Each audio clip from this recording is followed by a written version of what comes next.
საქართველოს 4 კომერციული ბანკი ჩინეთის ბანკთა შორის საგადახდო სისტემაში გაწევრიანდა. მათგან ერთ-ერთი ბიძინა ივანიშვილის ბანკი ქართუა.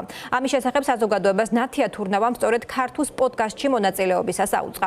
თურნავა ამბობს, რომ ჩინეთთან ეკონომიკური კავშირის გაღრმავების პირობებში SIPS-ის სისტემა ბანკებისთვის უფრო მოქნილი მექანიზმი იქნება, რომელიც UN-ით ანგარიშწორებას უზრუნველყოფს. მისი მტკიცებით, ჩინური სისტემა SWIFT-ის ალტერნატივა არ არის. ქართუს გარდა კიდევ რომელი ბანკები გაწევრიანდნენ ამ სისტემაში, ფორმულა ეროვნული ბანკისგან პასუხსელოდება.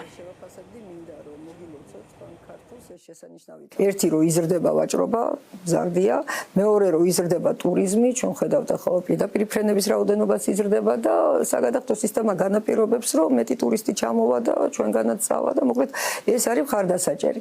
ამისთვის არსებობს ეს ცნობილი საგადახდო სისტემა SIPS-ი, ამიტომაც ჩვენ არ გაგვიკვირდა, რომ როდესაც ჩვენ ეს შეთავაზება გავუკეთეთ საბანკო სისტემას, რომ ვისგნებავთ, რომ დაგეხმაროთ, ვისარგებლებთ ჩვენი კავშირებით SIPS-ში პირდაპირ ევროპისთვის, თქვენ ხართ ერთ-ერთი იმ წამყვან ბანკებს შორის, 4 ბანკია ამ წუთში და ალბათ გაიზრდება ეს რაოდენობა, ვინც ეს სურვილი გამოხატა და იმედი გვაქვს, რომ მალე მოხდება თქვენი გაწევრიანება, რაც რას ნიშნავს? ნიშნავს, რომ პირდაპირ შეძლებთ მოემსახუროთ იუანში ტრანზაქციებს, გაცილებთ უფრო ნაკლებ ფასად.